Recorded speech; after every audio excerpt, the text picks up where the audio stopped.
Bismillahirrahmanirrahim. Assalamualaikum warahmatullahi wabarakatuh. Assalamualaikum warahmatullahi wabarakatuh. Allahumma sholli ala sayyidina Muhammad. Buya yang saya hormati, saya ingin bertanya, kiat-kiat apa saja dan amalan apa saja yang dilakukan oleh seorang istri dan suami? Apa itu? Kiat-kiat dan amalan apa saja yang harus dilakukan seorang istri dan suami di saat menemui istrinya hamil besar 8 atau 9 bulan gitu, agar pertolongan Allah selalu hadir. Ini saja, terima kasih. Assalamualaikum warahmatullahi wabarakatuh. Yang hendaknya dilakukan seorang calon bapak dan calon ibu, pertama dan berutama mohon kepada Allah. Ini doa jangan lupa, sebanyak-banyaknya. Setelah berdoa, ini adalah cara batin kepada Allah. Kemudian cara batin yang lainnya, kurangi kemaksiatan.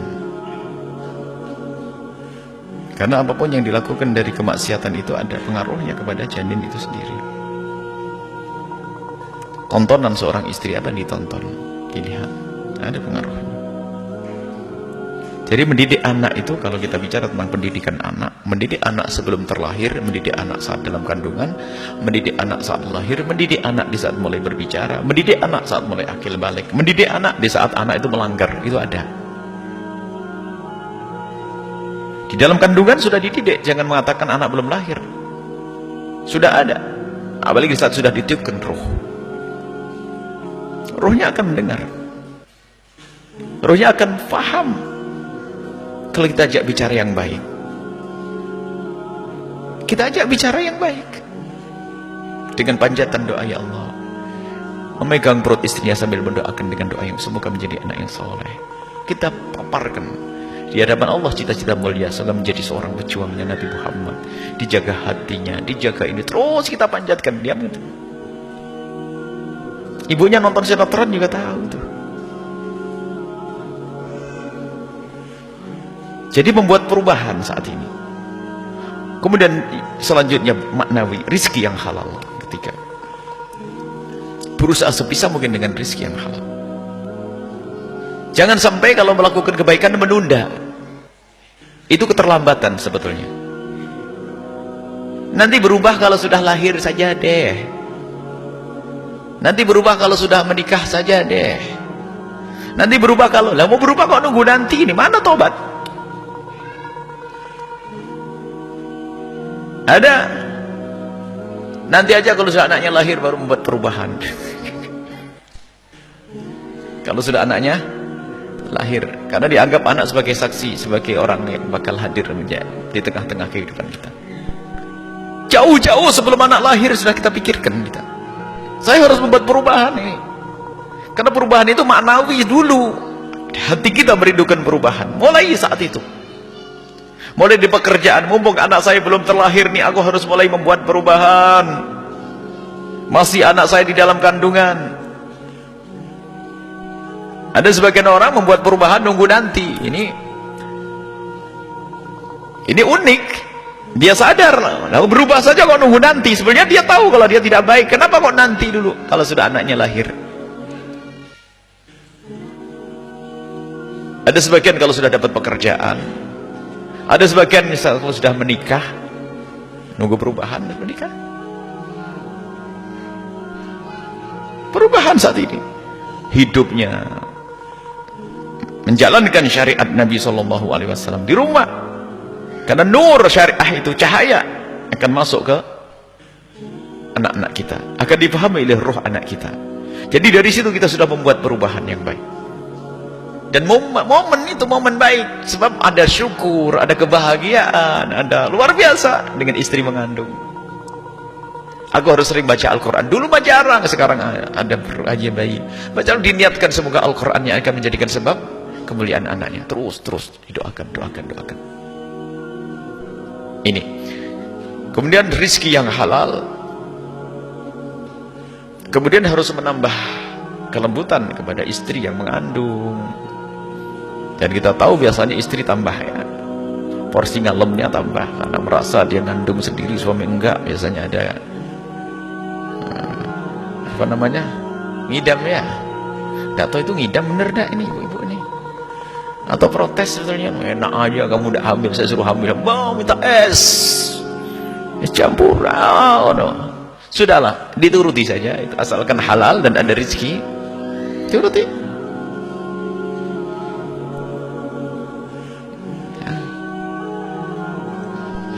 Ada mungkin, jadi mungkin seperti itu. Jadi kita membuat keindahan yang lebih bagus, kita persiapkan, jangan sampai anak lahir nanti kita berantem. Alhamdulillah. Itu cara-cara memohon kepada Allah, ya, mengurangi kemaksiatan, menambah ketaatan kepada Allah Subhanahu wa taala. Kemaksiatan terlebih dahulu, sebab maksiat itu menjadikan terhalangnya doa loh ya. Jadi kalau orang pengen dikabul doanya, jangan bermaksiat, sudah selesai. Biar cepat dikabul, jangan bermaksiat. Kita memohon kepada Allah dengan maksiat tidak akan dikabul oleh Allah, jadikan lama itu. Sudah catatan ini sudah. Kalaupun dikabul dalam keadaan maksiat, khawatir tidak baik itu. Kalau dikabul dalam keadaan bermaksiat, khawatir tidak baik.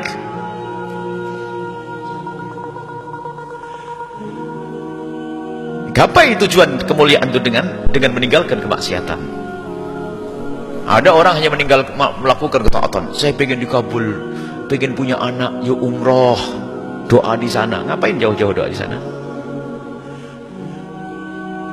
Tak tahu umrohnya sambil maksiat, duitnya nggak jelas. Mau kemana dia? Melakukan kemaksiatan menjadikan tertunda pengabulan doa. Kalau dikabul, khawatir itu adalah bukan sesuatu yang baik atau mulia. Makanya jauhi kemaksiatan sebisa mungkin. Kalaupun masih banyak maksiat yang sering kita lakukan, istighfar yang serius. Cuman ada loh manusia itu sebetulnya ada dosa yang susah dilakukan, susah ditinggalkan karena memang tekanan yang berat. Tapi ada gampang dilakukan, kenapa kok dia tidak mau? Kesombongan, naudzubillah. Dia bisa melaksanakan syariat itu dan ringan, tidak ada beban baginya. Akan tapi kok nggak bisa menjalankannya, masih melanggar, ini adalah kesombongan.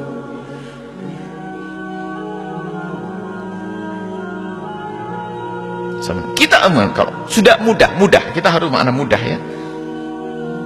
Ada hubungannya misalnya dengan, kalau ada hubungannya dengan kekuatan, sementara kita mampu. Ada hubungannya dengan harta itu, sementara kita punya materi. Misalnya ada satu syariat Nabi Muhammad yang harus dijalankan dengan materinya, atau dengan ilmunya, atau dengan kekuatannya, sementara dia mampu.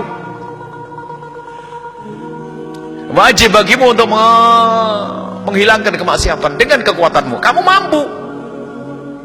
Lah kok nggak mau? Mampu dia dan bisa, dekat, mudah untuk dilakukan, kok nggak mau? Kesombongan dia, maksiat. Dia punya harta, punya uang. Ada sebuah kemaksiatan untuk dirinya sendiri yang bisa diselesaikan dengan uangnya. Dengan uangnya. Tapi kok masih dibiarkan saja kesombongan? Kecuali dia tidak mampu. Dia bisa menyelesaikan dengan uangnya, mampu dia bayar maringan. Biasanya pas senang bayar yang lainnya. Ini khawatirnya. Ada kesombongan di dalam dirinya. Dengan kemaksiatan, takut kepada Allah. Tidak cukup manusia berbuat baik dengan manusia, nggak cukup. Baik kepada Allah ini juga kunci. Ada orang baik kepada manusia, innalillah. Orang tertipu. Kalau sama manusia baik semuanya, supel, peduli, perhatian, bantuan segala macam. Tapi melanggar Allah, mau kemana inti? Salat subuh ditinggalkan.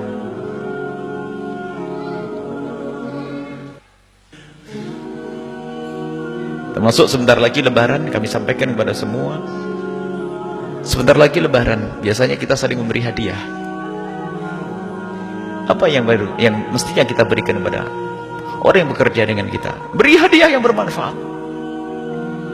Beri hadiah yang bermanfaat untuk akhiratnya nanti. Jangan sekedar kita memberi hadiah saja. Sampai kami selalu menghimbau, mungkin ada banyak yang membantu pondok pesantren ini dengan hartanya, yang sifatnya bantuan itu adalah sunnah. Bantuan itu adalah sunnah. Sedekah Sunnah, akan tapi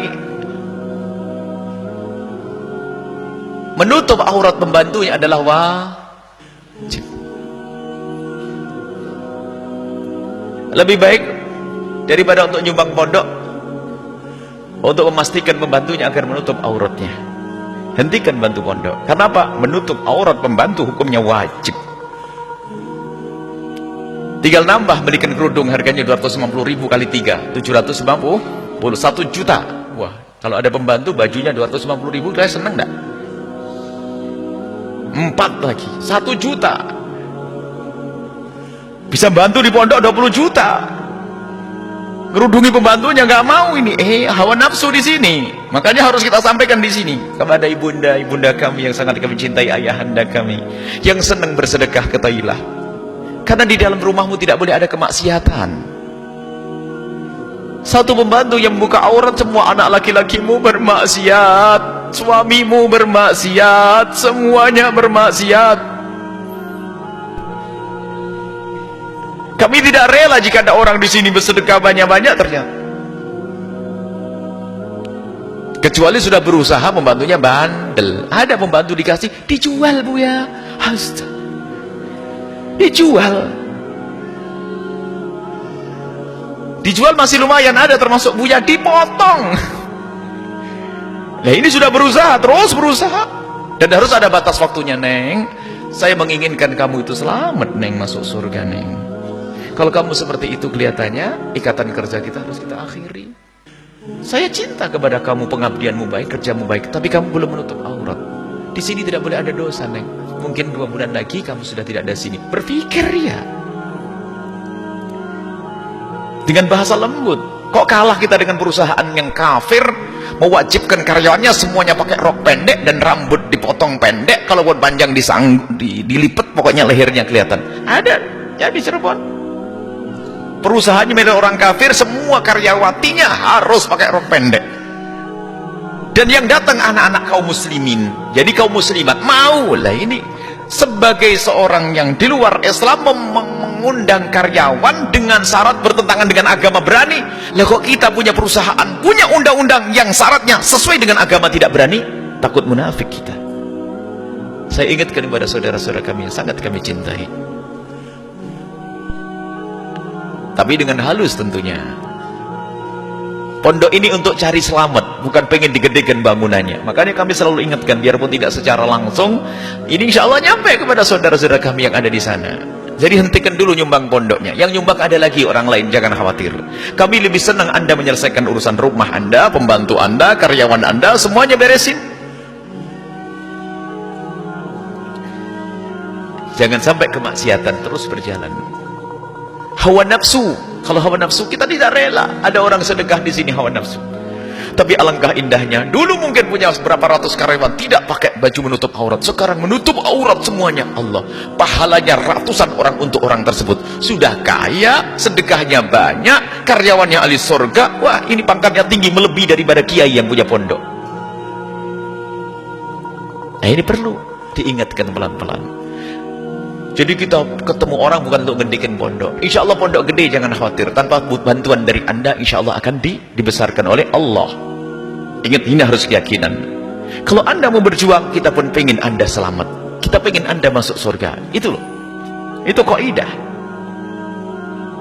Mana apa lagi yang kita inginkan kalau bukan ini? Kita pengen semuanya ini yang di sini adalah ahli surga semuanya. Lihat. Satu pembantu yang dia menutup aurat setiap detik, baju yang dipakai itu ibadah buat bosnya itu. Allah, enak bener nih. Orang cerdas itu, multi level marketing itu. Cerdas dia. Mungkin ada di antara yang hadir, Buya masih susah. Tapi sudah usahakan, iya. Allah mengampuni insya Allah. Yang jadi majalah cuek. Suamimu laki-laki loh ya. Anakmu juga laki-laki. Setiap saat melihat aurat dosa. Tapi ingat, harus dengan kelembutan dan keindahan, bukan dengan mencaci maki dan mengolok. Dengan keindahan ini. Kalau ini semua sudah beres, hanya mungkin di rumahnya yang bekerja dengan kita, Buya, yang kerudungan nggak bisa bener Buya. Tapi itu nggak pakai kerudung tapi jujur kepada ibu, tapi tidak jujur kepada Allah. Bahkan mungkin ada orang urusan semacam ini lalu berkata, yang penting kan hatinya. Hei, Siti Fatimah Az-Zahra hatinya lebih bersih. Menutup. Nah ini satu. Apalagi contoh, orang sering ini berbuat baik, tapi lupa ada kewajiban-kewajiban yang mudah untuk dilakukan. Dan dia mampu untuk melakukannya, karena dia mampu. Kecuali di rumahnya, dia fakir, nggak punya apa-apa. Sampai kita terenyuh suatu ketika, ada seorang anak perempuan datang ke tempat ini pakai baju yang tidak baik. Pakai baju yang tidak baik. Akhirnya kami ingatkan dengan bahasa halus, dia menangis. Nangisnya kita tidak ngerti kenapa menangis. Tahu ujung-ujungnya apa? Karena dia tidak punya baju. Astagfirullahaladzim, salah dong. Nggak tahu siapa anak-anak tersebut kasih baju 2 atau 3 waktu itu. Kasih baju karena dia bukan karena ingin buka auratnya. Lah kalau seperti itu, ya Allah Maha tahu dia tidak punya baju. Dia punya baju yang menutup aurat berapa saja, disayang-sayang itu baju. Sehingga hanya dipakai untuk acara khusus. Kalau acara sehari-hari tidak pakai, karena apa? Tidak punya baju untuk itu. Subhanallah. Oh ya, yang salah saya kalau begitu. Apalagi seorang bapak yang mengantarkan putrinya sekolah dalam jarak yang cukup jauh, itu lebih bagus daripada pahalanya sholat semalam suntuk. Pernah saya sampaikan, ingat? Sering saya sampaikan. Seorang bapak yang mengeluarkan biaya untuk mengantarkan putrinya sekolah daripada dititipkan sama temannya atau naik angkot desak-desakan. Putrinya yang sangat dimuliakan, yang paling mahal, yang keluar dari kandungan yang dinanti-nanti tadi, jangan sampai hanya kita senang di saat di kandungan didoain, setelah terlahir dirawat itu anak perempuan kita. Seorang bapak yang mengantarkan putrinya, bahkan kalau seandainya keluar, saya ingatkan, mungkin di bapak mengantarkan putrinya sekolah di Jogja sana, jangan dibiarkan jalan sendiri. Anda menemani putri Anda sampai Jogja, pulang lagi, pahala Anda sepanjang perjalanan lebih bagus daripada sholat semalam suntuk. Karena menemani putri Anda hukumnya wajib. Uang yang Anda bayarkan lebih gede pahalanya daripada sedekah ke pondok pesantren atau kemanapun. Ini keyakinan. Buya tuh begitu, kita ingin semuanya selamat semuanya. Jadi cara beribadah itu ternyata harus ada bimbingannya. Nanti malam insya Allah kita bicara. Ada orang latah mengumrohkan orang, latah kebaikan yang tidak pakai. Ada orang maunya bangun masjid saja. Masjid sudah banyak, Pak Haji. Tapi saya bikin masjid karena hafalnya hadis man bana lillahi masjidan saja. Hafal satu hadis tentang masjid saja. Disuruh ke masjid, tidak bisa. Ada yang lebih tahu, pembimbing, guru mulia, itu yang lebih tahu mau dipakai apa harta ini. Nyampe nanti. Masjid sudah banyak sekarang, masjid yang sholat gak ada. Ada masjid, berbanyak. Ada hawa nafsu berbuat baik. Baik, urusan anak seperti itu. Jangan sampai kita lebih mengutamakan ibadahnya, tapi ketahuilah lebih kita utamakan mengurangi apa? Maksiat. Ngurangi kemaksiatan. Hebat, luar biasa. Anggap saja ibadahnya standar kayak kemarin. Nggak tahu kemarin anggap saja duha 2 rakaat ini, tapi yang lebih penting lagi adalah apa? Kemaksiatan harus banyak dikurangi, karena kemaksiatan ini yang menjadikan sebab kehancuran di dunia dan di akhirat, sebab dikabulnya doa terlambat dan seterusnya.